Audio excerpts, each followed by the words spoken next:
இல்ல இந்த digital transaction online transaction அதிகமா நடக்கிற இந்த காலகட்டத்திலயும் இந்த மாதிரி செக் பவுன்சஸ் கேஸ் எல்லாம் பொருந்துமா இருக்கு? என்னதான் எல்லாரும் UPI payment, Google Pay, Paytm அப்படிலாம் யூஸ் பண்ணாலும் இன்னைக்கும் பெரிய பெரிய கம்பெனிஸ்ல ஏதாவது ஒரு டிரான்சாக்ஷன் என்ன பண்ணணும் அப்படின்னாலும் செக் யூஸ் பண்ற வழக்கம் இன்னும் இருந்துட்டு தான் இருக்கு.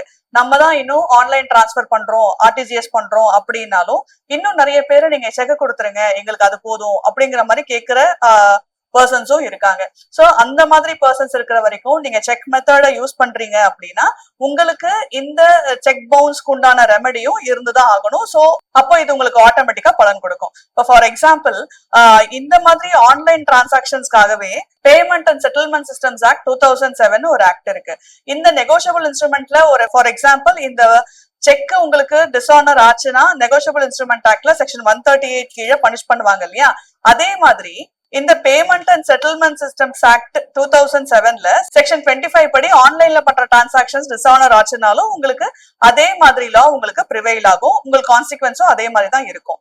முன்னாடி மாதிரி நீங்க லீகல் நோட்டீஸ் வந்து நீங்க போஸ்ட்ல சர்வ் பண்ணணும் அப்படிங்கறது இல்லாம நீங்க இமெயில்ல கொடுக்கலாம், வாட்ஸ்அப்ல கொடுக்கலாம், நார்மல் எஸ்எம்எஸ்ல கொடுக்கலாம். எல்லாமே வந்து ஒரு வேலிட் ப்ரூஃபா தான் கன்சிடர் பண்ணுவாங்க.